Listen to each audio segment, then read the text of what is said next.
لاجونتی اپنے چہیتے لنگور سمیت نہ جانے کہاں جا سوئی تھی۔ اس وقت آدم خوروں کو کسی چیز کا ہوش نہیں تھا، ان کے سروں پر بس ایک ہی دھن سوار تھی کہ کسی طرح برفانی انسان کے چنگل سے بچ نکلیں۔ دہشت کے اس عالم میں وہ اپنے اس اجنبی قیدی کو بھی فراموش کر چکے تھے۔ اس وقت اگر میں چاہتا تو نہایت ہی سکون سے کسی طرف بھی فرار ہو سکتا تھا، لیکن برفانی انسان کا خوف مجھے اپنے ہم نسلوں کے سہارے پر مجبور کر رہا تھا۔ وہ آدم خور غیر مہذب ہی صحیح، لیکن میرے جیسے انسان تو تھے۔ برفیلے انسان کے مقابلے میں میرا اور ان کا خوف مشترکہ تھا، اور یہ خوف مجھے ان کے ساتھ رہنے پر اکسا رہا تھا۔ اگر میں اس پرہول برفانی ویرانے میں ان سے بچھڑ جاتا تو مجھے یقین تھا کہ میں کبھی ان برف زاروں سے نہیں نکل سکوں گا۔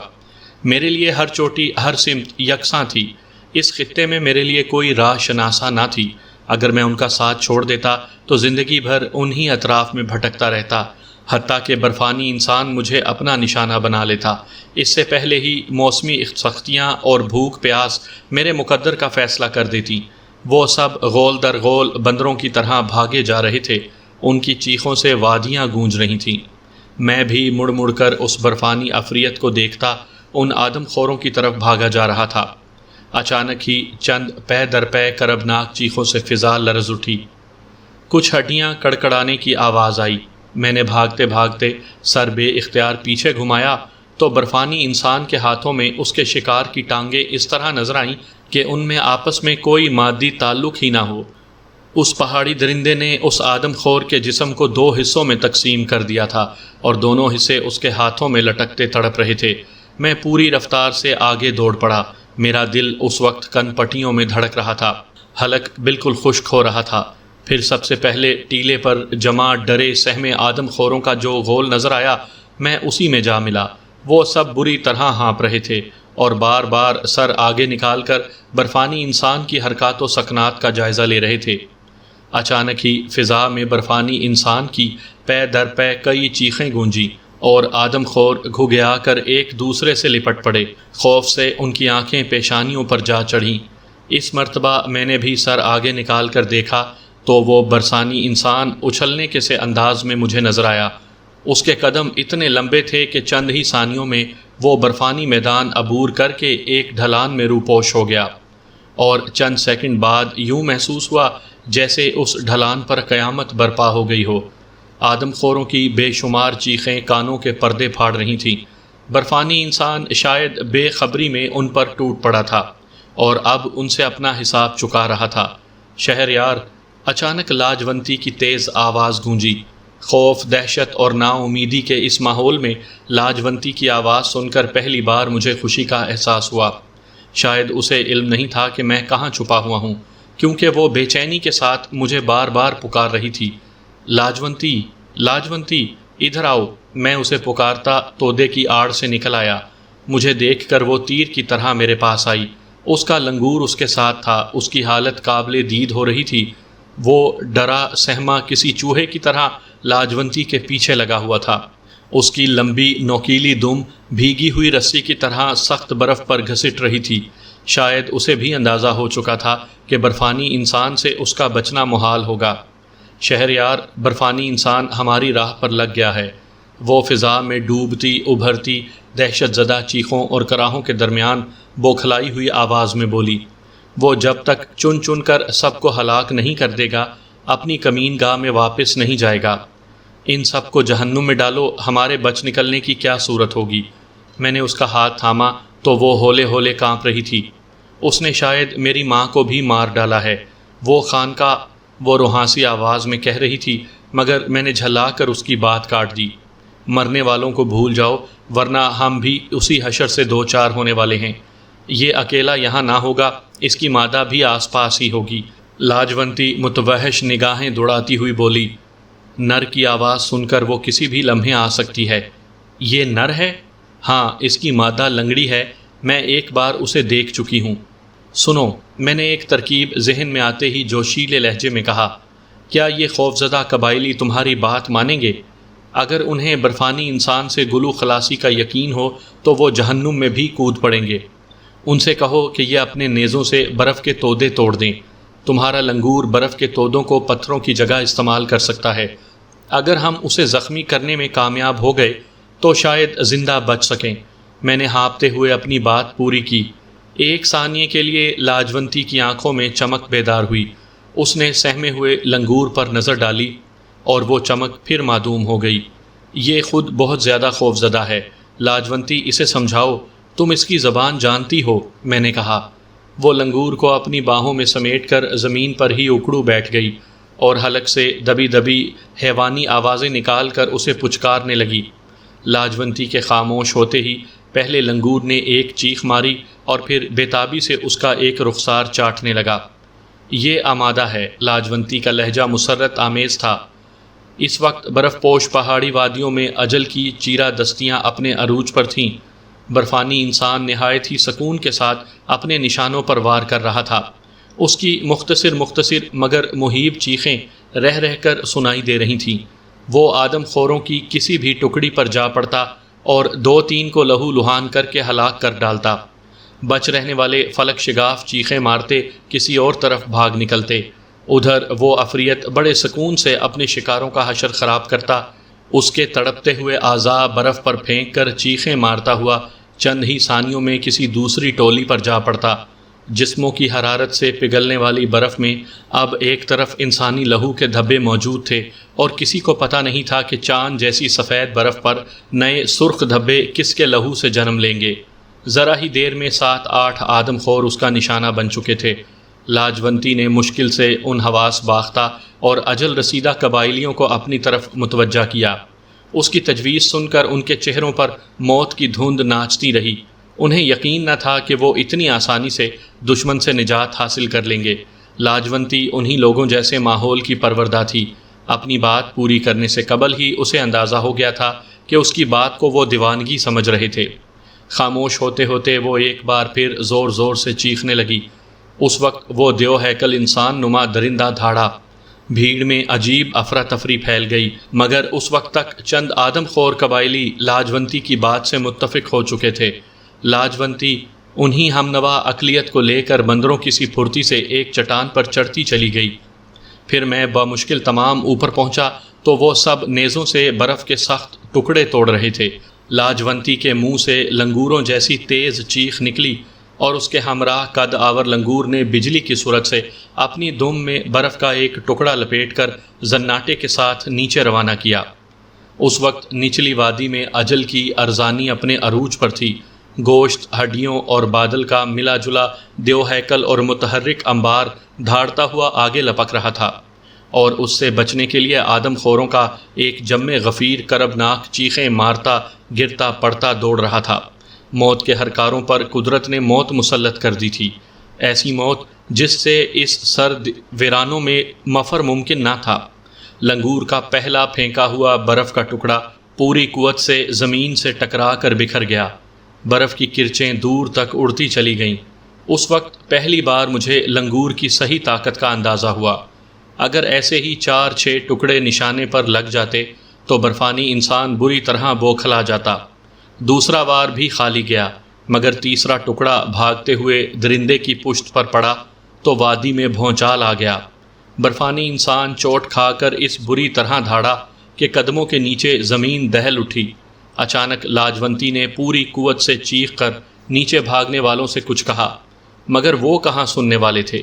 موت ان کے تعاقب میں تھی۔ انہیں تو یہ بھی معلوم نہ تھا کہ یہ درندہ اچانک مشتعل کیوں ہوا ہے۔ اپنا وار کامیاب دیکھ کر لنگور کا حوصلہ اور بڑھ گیا۔ اس نے برفانی انسان کو پوری طرح اپنے نشانے پر لے لیا تھا۔ برف کا ہر ٹکڑا اب اس کے جسم پر پڑ رہا تھا اور پہاڑ اس کے بھیانک شور سے لرز رہے تھے۔ شاید وہ عفریت اپنی پیدائش سے لے کر اب تک اس بے بسی کا شکار نہ ہوا تھا۔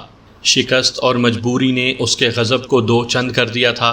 شاید وہ اندازہ بھی لگا چکا تھا کہ اس پر کہاں سے وار کیا جا رہا ہے، کیونکہ اب وہ روپوش آدم خوروں کو یکسر روپوش کر چکا تھا، اور اس کی پوری کوشش یہ ہی تھی کہ کسی طرح پہاڑ پر چڑھ کر ہمیں پیس ڈالے۔ مگر وہ قد آور لنگور کوئی آواز نکالے بغیر اتنی تواتر سے اس پر ٹھوس برف کے ٹکڑے برسا رہا تھا کہ ان سے بچنے کی کوشش میں برفانی انسان پیش قدمی کی صلاحیت کھوتا جا رہا تھا۔ وہ عجیب خونی مارکا تھا۔ میرے اعصاب پر انجان لمحوں کا تناؤ سکتہ بن کر چھا گیا تھا۔ میں نے کئی بار اس مختصر جماعت کا ہاتھ بٹانے کی کوشش کی، لیکن میرے قدم کام کر رہے تھے، نہ ہاتھوں میں جنبش تھی۔ بس ایک خاموش تماشائی کی طرح وہ بھیانک منظر دیکھ رہا تھا۔ پھر شاید بھاگنے والے آدم خوروں کو بھی صورتحال کا اندازہ ہو گیا، کیونکہ ان کی چند ڈری سہمی ٹولیاں سفید چٹانوں کی اوٹ سے یہ جاں گسل مارکا دیکھ رہی تھیں۔ انہیں دیکھ کر لاجونتی نامانوس زبان میں چیخنے لگی، اور چند ہی لمحوں بعد وہ ٹولیاں برفانی انسان سے بچ کر ہم تک آنے کی کوشش میں مصروف ہو گئیں۔ اس وقت دن کا تیسرا پہر شروع ہو چکا تھا۔ فضا میں دھند کی ہلکی ہلکی چادر پھیلنے لگی تھی، گو ابھی ان برف زاروں میں ہمارا سابقہ برفانی ہواؤں سے نہیں پڑا تھا، لیکن میں اس وقت بہت سردی محسوس کر رہا تھا۔ رہ رہ کر مجھے یہ خوف ستا رہا تھا کہ اگر دھندلکا گہرا ہونے تک میرے ساتھی عفریت کو نہ مار سکے تو رات کی تاریکی میں وہ بآسانی ایک ایک کے چیتھڑے اڑا دے گا۔ سفید برف پر خوف کی لہریں اور دور دور تک بکھرے ہوئے انسانی اعضاء مجھے اپنے غیر یقینی مستقبل کا احاطہ دلائے جا رہے تھے۔ ابھی تک اس درندے کی حالت سے یہ ظاہر نہیں ہو رہا تھا کہ اسے کوئی شدید ضرب آئی ہو جو فیصلہ کن ثابت ہو۔ پھر اچانک برف کا ایک ٹھوس ٹکڑا وحشیانہ قوت سے درندے کی پیشانی یا کھوپڑی پر پڑا۔ اس کے حلق سے ایک کربناک چیخ نکلی اور وہ بے اختیار ایک طرف لڑکھڑا کر گر پڑا۔ لاجونتی اور اس کے معاونین نے یہ دیکھ کر پرجوش نعرہ مارا۔ لنگور نے طویل سکوت کے بعد چیخ ماری جس میں مسرت کا ارتعاش نمایاں تھا، اور جب وہ دھاڑتا ہوا برفانی انبار سیدھا ہوا تو روئی کے گال جیسی عیال دار کھال خون سے داغدار تھی۔ اس کی پیشانی پر ایک گہرا زخم آیا تھا اور اس سے بہنے والا خون نیچے شفاف برف پر گر رہا تھا۔ برفانی انسان کے چنگل سے فرار ہونے والی ٹولی کی آمد کے بعد نفری بہت بڑھ گئی تھی۔ انہوں نے مل کر برف کے ٹکڑوں کا ایک ڈھیر جمع کر دیا تھا۔ اپنے خون خوار حریف کو زخمی دیکھ کر ان لوگوں نے بھی نشیب میں پتھراؤ شروع کر دیا۔ اس حرکت سے برفانی انسان کو تو نقصان نہ پہنچا، ہاں اس پر سراسیمگی طاری ہونے لگی۔ پھر ایک دم آدم خور نے اپنا وزنی نیزہ دونوں ہاتھوں سے بلند کیا، پنجوں پر اپنا وزن تول کر درست کیا اور نیزہ برفانی انسان کی طرف اچھال دیا۔ اس نے فضا میں کوئی چیز اپنی طرف آتے دیکھی تو اس کی ہلاکت کا اندازہ نہ کر سکا، بلکہ غضبناک انداز میں آگے بڑھ کر فضا میں اڑتے ہوئے نیزے کو اپنے ہاتھوں میں پکڑنا چاہا، اور یہ کوشش اسے بہت مہنگی پڑی۔ نیزہ اس کے داہنے شانے کے گردن کے جوڑ سے نیچے پیوست ہو گیا۔ اس بار درندے کی چیخ سے وادی لرز اٹھی، ساتھ ہی دور سے اسی جیسی ایک ہلکی سی آواز سنائی دی۔ نئی آواز خطرے کی گھنٹی تھی۔ تو نے وہ آواز سنی شہریار، یا وہ اس چیخ کی بازگشت تھی؟ لاجونتی نے مجھ سے پوچھا۔ وہ واضح طور پر نئی تکرار تھی، شاید اس کی چیخوں نے مادہ کو متوجہ کر لیا ہے، میں کانپتی ہوئی آواز میں بولا۔ لاجونتی بوکھلا کر آدم خوروں کے غول میں جا ملی۔ اس وقت اس کے جسم پر پڑی ہوئی کھال زمین پر گر چکی تھی اور لاجونتی کو اپنی برہنگی کا ہوش تک نہ تھا۔ ہوتا بھی کیسے؟ اس کے مسلک میں سردی سے بچاؤ کے لیے کھالیں اوڑھنا تو جائز تھا، مگر کندن کی طرح دمکتے جوان اور صحت مند جسم کو چھپانا معیوب تھا۔ میں نے بس ایک ہی نظر اسے دیکھا اور پھر برفانی انسان کی طرف متوجہ ہو گیا۔ اس وقت زندگی اور موت کا مارکا چھڑا ہوا تھا، جس میں برفانی انسان کو مرکزی حیثیت حاصل تھی۔ اس کے سوا روئے زمین پر ہر چیز میرے لیے اپنی کوشش کھو بیٹھی تھی۔ برفانی انسان نے بڑی بے دردی کے ساتھ نیزے کی انی اپنے شانے سے کھینچی، خون کی ایک اور دھار اس کے جسم سے بہہ نکلی۔ اس نے گھٹی گھٹی غضبناک چیخوں کے ساتھ نیزے کو کئی حصوں میں تقسیم کر دیا اور غراتا ہوا اندھوں کی طرح آگے لپکا، مگر اس وقت تک قدرت اپنا فیصلہ صادر کر چکی تھی۔ لنگور کا پھینکا ہوا برف کا ایک سخت ٹکڑا برفانی انسان کی آنکھ پر پڑا اور وہ دونوں ہاتھوں سے اپنا چہرہ تھامے ایک پرشور دھماکے کے ساتھ برف پر گر گیا۔ اس کی چیخیں زمین اور آسمان کو ایک کیے دے رہی تھیں۔ دوسری طرف وقفے وقفے سے اس کی مادہ کی ہلکی ہلکی چیخیں بھی سنائی دے رہی تھیں۔ شاید وہ اس وقت بہت دور کہیں موجود تھی، مگر اپنے نر کی چیخیں پہچان چکی تھی اور شاید اس کی مدد کو بھی نکل پڑی تھی۔ وہ زمین پر اندھوں کی طرح ٹٹولتا ہوا اٹھا اور کسی بھی چیز کی پرواہ کیے بغیر پوری رفتار سے ایک طرف بھاگا، مگر چند ہی قدم دوڑنے کے بعد ایک ابھرے ہوئے تودے سے ٹکرا کر منہ کے بل برف پر ڈھیر ہو گیا۔ شاید وہ بینائی سے یکسر محروم ہو چکا تھا۔ نیچے لاجونتی، نیچے اترو۔ یک بیک میری ساری قوتیں بحال ہو گئیں۔ امید کی کرن طلوع ہوتے ہی سارے حواس کام کرنے لگے۔ اگر یہ کہیں روپوش ہو گیا تو ہم اگلا دن دیکھنے کے لیے زندہ نہ بچ سکیں گے۔ سب سے پہلے میں اس چٹان سے اترنے لگا۔ لاجونتی نے دیگر لوگوں کو میری تقلید پر آمادہ کیا۔ جب یہ نیزہ بردار جماعت نیچے پہنچی تو وہ دیو ہیکل عفریت برف کے کسی پہاڑ کی طرح وہاں سے بھاگنا چاہ رہا تھا، لیکن بار بار ناہموار زمین پر ٹھوکریں کھا کر گرتا رہا۔ اس کے جسم کا اگلا حصہ خون سے تر ہو چکا تھا اور اس کی چیخوں میں اشتعال کے ساتھ ساتھ بے بسی بھی نمایاں تھی۔ سب سے پہلے میں نے ایک نیزے کو گھما کر اس کی پنڈلی پر دے مارا۔ میرا ہاتھ جھنجھنا اٹھا، ایسے لگا جیسے کسی نے پتھریلی چٹان سے نیزہ ٹکرایا ہو۔ درندے نے اندھوں کی طرح غضبناک کی عالم میں فضا میں ہاتھ لہرائے، مگر مجھے اندازہ ہو گیا تھا کہ اس کی بصارت ضائع ہو گئی ہے۔ وہ ہم میں سے کسی کو نہ دیکھ سکا۔ اس نے اپنی جگہ سے جنبش تک نہ کی اور وہیں کھڑا دھاڑتا رہا۔ چند آدمیوں نے وہیں برف توڑ کر لنگور کے لیے مہلک ہتھیار فراہم کرنا شروع کر دیے۔ باقی لوگ نیزے تان کر اس عفریت کے گرد پھیل گئے اور تیز انیاں اس کے بدن پر کچوکے لگانے لگیں۔ اس کے بعد وہاں برفانی انسان کا ہانکا شروع ہو گیا۔ نئے زخموں کی شدید ضربوں سے بوکھلا کر وہ جوں ہی جگہ چھوڑتا، نیزوں کے پھل اسے پیچھے ہٹنے پر مجبور کر دیتے۔ اس کا پورا بدن زخموں سے چور ہونے لگا۔ خون میں نہایا بے نور چہرہ حد سے زیادہ ڈراؤنا ہو رہا تھا۔ زیادہ دیر تک وہ اپنے قدموں پر کھڑا نہ رہ سکا اور ایک پہلو پر نیچے گر گیا۔ اس بار ایک قبائلی نے ٹھیک نشانہ لے کر اس کی بائیں پسلیوں میں نیزہ اتار دیا۔ اس سے پہلے کہ وہ نیزہ کھینچتا، برفانی انسان اذیت سے اٹھ کر بے تحاشا ایک طرف بھاگ کھڑا ہوا۔ اس کے قدموں سے روندے جانے سے بچنے کے لیے اس سمت میں کھڑے قبائلی چیختے ہوئے ادھر ادھر تتر بتر ہو گئے اور وہ سیدھا بھاگتا چلا گیا۔ میں نے دیکھا کہ اس کے قدم کانپ رہے تھے اور سانس بھی اکھڑ چکا تھا۔ شاید نیزہ ٹھیک اس کے قلب میں اتر گیا تھا، مگر وہ اپنی ناقابل تصور حیوانیت اور حیوانی قوت کے سہارے اب بھی پناہ لینے کی کوشش میں مصروف تھا۔ پھر وہ ایک جگہ پھسلا اور ڈھلان پر لڑکتا چلا گیا۔ ہم لوگوں کے آگے پہنچنے سے قبل ہی فضا اس کی دلدوز چیخوں سے گونج اٹھی۔ اس جانب ڈھلان کے خاتمے پر ایک بہت گہری کھائی تھی جس کی تہہ اوپر سے نظر نہ آتی تھی۔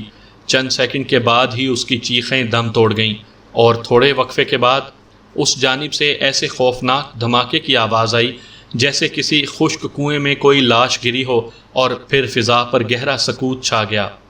اس عفریت کا انجام اتنا غیر متوقع تھا کہ آنکھوں پر یقین نہ آتا تھا۔ سب لوگ ہکا بکا کھڑے ایک دوسرے کا منہ تک رہے تھے۔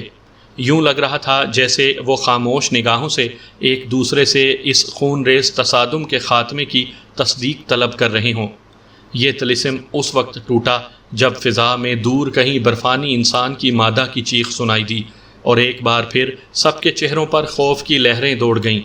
لاجونتی چونک کر آدم خوروں سے گفتگو کرنے لگی اور میں اس کے قدموں میں بیٹھے ہوئے لنگور کی عظمت پر غور کرنے لگا، جس نے ہم سب کو ایک عظیم آفت سے بچایا تھا۔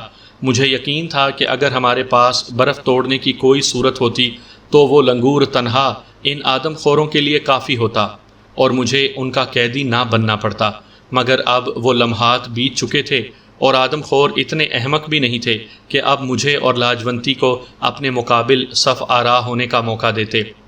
تو تھکا تو نہیں؟ ان سے گفتگو ختم کر کے لاجونتی نے واپس چلتے ہوئے کہا، اگر برفانی انسان کی مادہ سے سامنا کرنا پڑا تو میں مقابلے کے بغیر مر جانا پسند کروں گا۔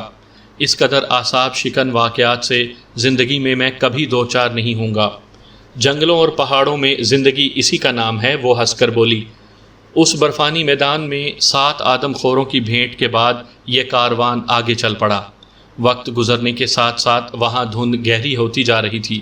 خطرناک پھسلوان برفانی ڈھلوانوں اور تنگ پگڈنڈیوں پر بہت پھونک پھونک کر قدم رکھنے پڑ رہے تھے۔ تھوڑے تھوڑے وقفے سے پوری وادی برفانی انسان کی مادہ کی چیخوں کی مدھم باز گشت سے گونج اٹھتی تھی۔ شاید وہ کسی جواب کے انتظار میں کہیں دور گھوم رہی تھی اور ابھی تک اسے علم نہیں ہو سکا تھا کہ اس کا ساتھی ایک سرفروشانہ مقابلے کے بعد ایک گہری کھائی میں بے جان لوتھڑے کی طرح پڑا ہوا ہے۔ آہستہ آہستہ دھند کے گہرے بادل اس وادی میں اتر آئے کہ ہاتھ کو ہاتھ سجائی نہ دیتا تھا۔ اسی وجہ سے سفر کا سلسلہ ٹوٹ گیا اور پورا قافلہ ایک دراڑ میں شب باش ہو گیا۔ فضا میں دور کہیں اب بھی رہ رہ کر برفانی انسان کی مادہ کی اداس چیخیں گونج رہی تھیں۔ میرے کان انہی آوازوں پر جمے ہوئے تھے، مگر آدم خور اب غالباً اسے بھول چکے تھے۔ وہ سب بے رخی سوچ کے مالک تھے۔ جب تک اس تند خود وحشی سے نبرد آزما رہے، وہ ساری دنیا کو بھول کر اس کے بارے میں سوچتے رہے، اور اب اس سے نجات پانے کے بعد وہ ان تلخ لمحوں کو یکسر فراموش کر چکے تھے۔ اس وقت ان سب کی پہلی ضرورت آرام تھی، اور ان میں سے بیشتر دراڑ میں پہنچتے ہی گہری نیند سو چکے تھے۔ البتہ لاجونتی سے علم ہوا کہ رات بھر انہوں نے باری باری 3 افراد کو ہوشیار رہنے کا انتظام کر لیا تھا۔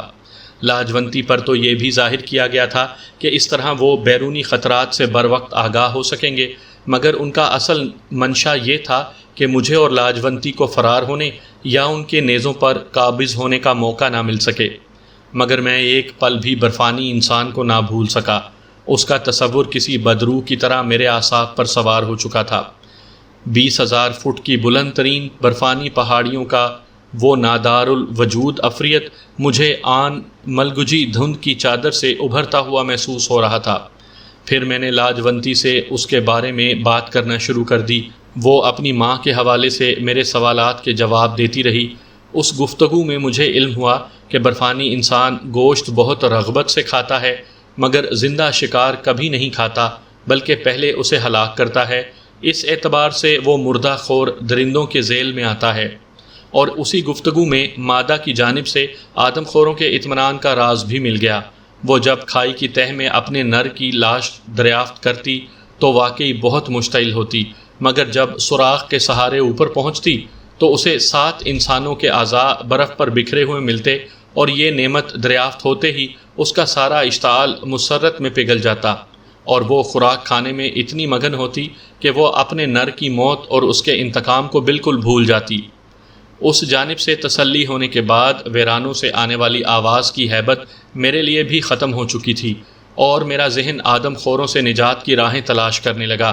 صورتحال کا جائزہ لینے کے لیے میں نے دوبارہ دراڑ کا چکر لگایا اور 3 قبائلیوں کو نیزے کے انبار پر مستند پایا۔ لاجونتی میری بے چینی کا سبب بھانپ گئی اور ایک موقع پر بول پڑی، فرار کا خیال ترک کر دے، میں ایسی کوشش میں تیرا ساتھ نہ دے سکوں گی۔ کیوں؟ میں نے چونک کر پوچھا۔ میں ان سے معاہدہ کر چکی ہوں اور تو بھی اس پر راضی ہو گیا تھا۔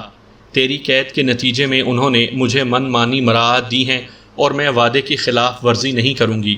وہ بولی، خواہ مجھے وہ نظر آتش ہی کیوں نہ کر دیں؟ میں نے غصے سے پوچھا۔ یہ سب تیری مرضی سے ہوتا آیا ہے۔ میں نے تو یہ بھی کہا تھا کہ تو اس قید پر آمادہ نہ ہو تو میں ان کے ساتھ مقابلہ کرتی اور مجھے ختم کرنے کے بعد ہی یہ تجھ پر ہاتھ ڈال سکتے۔ واپسی کا سفر ان سب کے لیے تو آسان تھا، مگر میرے لیے ایک ایک قدم دشوار ہو رہا تھا۔ مجھ پر ٹھنڈ اپنا رنگ جمانے لگی تھی، گلے میں سخت تکلیف شروع ہو گئی تھی، آواز بیٹھ چکی تھی، سینے پر ناقابل بیان دباؤ تھا، جس کے باعث سانس لینے سے سینے اور پسلیوں میں شدید درد ہونے لگتا تھا۔ لاجونتی نے میری بگڑی ہوئی حالت دیکھ کر 3-4 کھالیں مضبوطی کے ساتھ میرے بدن کے گرد لپیٹ کر باندھ دی، مگر میری حالت تیزی سے بگڑتی چلی گئی۔ واپسی کے چوتھے روز مجھے بہت تیز بخار چڑھ گیا، سارا بدن بری طرح ٹوٹ رہا تھا، میری نظریں بار بار دور تک جاتیں اور یکساں چوٹیوں سے ٹکرا کر نامراد واپس لوٹ آتیں۔ گو ہم لوگ برفانی چوٹیوں سے تو نیچے آ چکے تھے، مگر جنگلات میں بھی ایسا معتدل موسم نہیں تھا کہ میں سکون سے سانس لے سکتا۔ آخر دوپہر کے قریب پڑاؤ ڈال دیا گیا۔ مجھے ایک جگہ لٹا کر وہ لوگ جنگلی پھلوں کا انتظام کرنے لگے، اور اس وقت میں نے ان آدم خوروں کے چہروں پر نظر ڈالی تو دہشت سے میرے رونگٹے کھڑے ہو گئے۔ ان کی نگاہوں میں عجیب وحشیانہ اور امید بھری چمک گونج رہی تھی، اور وہ بار بار ندیدی نظروں سے میرے سراپے کا جائزہ لے رہے تھے۔ جب وہ میری طرف دیکھتے تو مجھے یوں محسوس ہوتا جیسے ان کی خاموش نگاہیں مجھ سے جلد مر جانے کی التجا کر رہی ہوں۔ ان کے تیز چمکیلے دانت ابھی بھی مجھے اپنے جسم میں اترتے ہوئے محسوس ہونے لگے۔ اس وقت میری حالت کسی ایسے زخمی اور معذور شخص کی تھی جو آخری سانسوں پر کسی ویرانے میں پڑا ہو اور فضا میں کری صورتوں والے گدھ بڑے بڑے پر پھڑ پھڑاتے ہوئے اس کی موت کے منتظر ہوں۔ لاجونتی، خدا کے لیے ان سب کو یہاں سے ہٹا دو۔ آخر کار میں دہشت زدہ ہو کر ایک عجیب سے انداز میں چیخ پڑا، ان آدم خوروں سے مجھے خوف آ رہا ہے۔ پریشان نہ ہو شہریار، وہ قریب آ کر میرا تمتماتا ہوا چہرہ سہلاتی ہوئی بولی، تیری حالت سنبھل جائے گی، میرا لنگور کچھ بوٹیوں کی تلاش میں نکلا ہوا ہے۔ نہیں، انہیں ہٹاؤ، میں پوری قوت سے چیخ پڑا۔ یہ میری موت کی دعائیں مانگ رہے ہیں تاکہ میری لاش پر دعوت اڑا سکیں۔ میری آنکھوں کے سامنے چیخنے کی وجہ سے رنگ برنگے دائرے ناچنے لگے، آدم خوروں کے چہرے بھیانک نظر آنے لگے اور میں دہشت سے بے ہوش ہو گیا۔ سامعین کرام، آپ سن رہے ہیں ایک خوفناک اردو کہانی قبر کا بیٹا۔ یہ اس سلسلے کی قسط نمبر 13 ہے۔ مجھے امید ہے آپ کو میری یہ کاوش پسند آ رہی ہوگی۔ مجھے کچھ علم نہ تھا کہ میں کتنے عرصے بے ہوش رہا، البتہ ہوش میں آتے ہی مجھے معلوم ہوا کہ میرا جسم پرندوں کی طرح ہلکا ہو کر ہچکولے کھاتا ہوا آسمان کی طرف محو پرواز تھا۔ میں نے آنکھیں کھولیں تو اوپر گہرے سرمئی بادلوں سے گھرا آسمان نظر آیا۔ میں نے تیزی سے پہلو بدلا۔ نرم کھال پر محسوس ہونے والے تیز ہچکولوں کے باوجود میرے بدن میں اب درد باقی نہ رہا تھا۔ میں نے جائزہ لینے کے لیے اپنے دائیں بائیں نظر ڈالی تو مجھے یوں محسوس ہوا جیسے کہ میں کوئی خواب دیکھ رہا ہوں، کیونکہ وہ نرم کھال جس پر میں لیٹا ہوا تھا خود ہی بنا کسی سہارے کے تیزی سے ایک طرف محو پرواز تھی، اور ہر لمحہ اس پرواز کی تیزی میں اضافہ ہوتا جا رہا تھا۔ اس کی رفتار کے ساتھ ساتھ میرے دل کی دھڑکن کی رفتار بھی ہر لمحہ تیز سے تیز تر ہوتی جا رہی تھی۔ ایسا لگتا تھا کہ آنے والے کسی بھی لمحے میں میرا دل سینہ پھاڑ کر باہر نکل آئے گا۔ میں تو ان آدم خور قبائلیوں کی قید میں تھا، پھر یہ زمین سے آسمان پر کس طرح سے پہنچ گیا؟ کھال کی رفتار اس قدر تیز ہو چکی تھی کہ میری آنکھوں کے آگے دھند سی چھانے لگی تھی۔ میں نے خوف زدہ ہو کر کھال کے دونوں کناروں کو مضبوطی سے پکڑ لیا، کیونکہ مجھے کئی بار ایسا لگا کہ میں ابھی کھال سے نیچے گر جاؤں گا۔ نہ جانے یہ کھال مجھے لیے کہاں جا رہی تھی، اس کی منزل کون سی تھی؟ لاجونتی نہ جانے کس حال میں ہوگی، میرے اس طرح سے غائب ہو جانے پر نہ جانے وہ میرے بارے میں کیا سوچ رہی ہوگی۔ میری یہ سوچوں کا تسلسل زیادہ دیر قائم نہ رہ سکا۔ میں نے بہت دور سے ایک عقاب نما خونخوار پرندے کو تیزی سے اپنی طرف آتے دیکھ لیا تھا۔ اس کا رخ سیدھا میری طرف ہی تھا اور اس کی رفتار اس قدر تیز تھی کہ وہ چند سیکنڈ کے اندر اندر میرے سر پر پہنچ چکا تھا۔ میں اس وقت جس صورتحال سے دوچار تھا اس میں نہ تو میں اپنا بچاؤ کر سکتا تھا اور نہ ہی اس عقاب نما پرندے سے مقابلہ کر سکتا تھا۔ وہ میرے سر پر پہنچ کر تیزی سے میری جانب آیا اور دوسرے ہی لمحے وہ اپنے پنجوں کے ذریعے میرے جسم پر کئی خراشیں ڈالتا ہوا گزر گیا۔ میری بے اختیار چیخیں نکل گئیں۔ کچھ دور جانے کے بعد اس نے ایک بار پھر اپنا رخ بدلا اور تیزی سے میری طرف آیا، مگر اس سے قبل کہ وہ دوسری مرتبہ بھی میرے جسم پر خراشیں ڈالتا، شڑاک کی تیز آواز کے ساتھ وہ فضا میں کئی فٹ دور تک کلا بازیاں کھاتا چلا گیا۔ مجھے لگا جیسے کسی نادیدہ قوت نے پوری طاقت سے اپنا ہاتھ اس پرندے پر آزمایا ہو، لیکن عقاب نے پھر سے اپنے وجود کو سنبھالا اور میری طرف لپکا، مگر میرے سر پر پہنچ کر اس کے جسم میں آگ لگ گئی۔ وہ یک بارگی چیخا اور پھڑ پھڑاتا ہوا تیزی سے بستی کی جانب جانے لگا۔ میری سمجھ میں اب تک یہ نہ آ سکا تھا کہ آخر میرے ساتھ ہو کیا رہا ہے۔ کیا میرے قریب اس وقت بھی کوئی نادیدہ ہستی موجود ہے؟ اس خیال کے آتے ہی میں نے اسے مخاطب کرنے کی کوشش کی، کون ہو تم اور کیا چاہتے ہو؟ مگر جواب میں مکمل خاموشی رہی۔ میں نے اپنے دائیں بائیں اس نادیدہ ہستی کو کئی بار پکارا، لیکن جواب میں صرف خاموشی رہی۔ اب مجھے وحشت سی ہونے لگی تھی۔ کھال اسی رفتار سے انجانی منزل کی طرف رواں دواں تھی اور میرا ذہن اس وقت مختلف سوچوں کی آماج گاہ بنا ہوا تھا۔ اچانک ہی کھال کی رفتار آہستہ ہونا شروع ہو گئی۔ وہ کسی جہاز کی طرح سے نیچے کی طرف جا رہی تھی۔ پھر وہ کھال ایک بہت بڑے محل کے صحن میں جا کر ٹھہر گئی۔ میں نے بے اختیار ہو کر کھڑا ہونے کی کوشش کی، مگر میں چکرا کر گر پڑا اور نہ جانے کب میرا ذہن تاریکی کی گہرائیوں میں ڈوبتا چلا گیا۔ دوبارہ جب آنکھ کھلی تو میں نے اپنے آپ کو ایک خوبصورت سے بیڈ روم میں پایا۔ کمرے میں مدھم پر اسرار سی روشنی پھیلی ہوئی تھی۔ میں نے کمرے کا جائزہ لیا تو کمرے میں اپنے علاوہ کسی ذی روح کو نہ پایا۔ میں بیڈ سے اٹھ کر کمرے سے باہر نکل آیا۔ میری چھٹی حس مجھے یہاں پر بہت سے لوگوں کی موجودگی کا یقین دلا رہی تھی۔ مجھے یوں لگ رہا تھا جیسے کہ میرے قریب بہت سی نادیدہ ہستیاں گھوم پھر رہی ہوں۔